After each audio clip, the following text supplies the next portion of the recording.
журчанием легкокрылых речек и хвойным запахом лесов,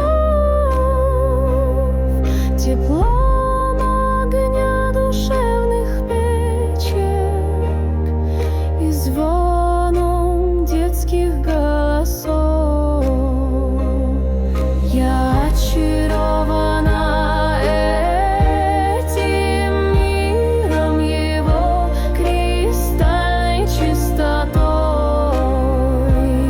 в пространствах зримых и незримых, наивной песней простотой.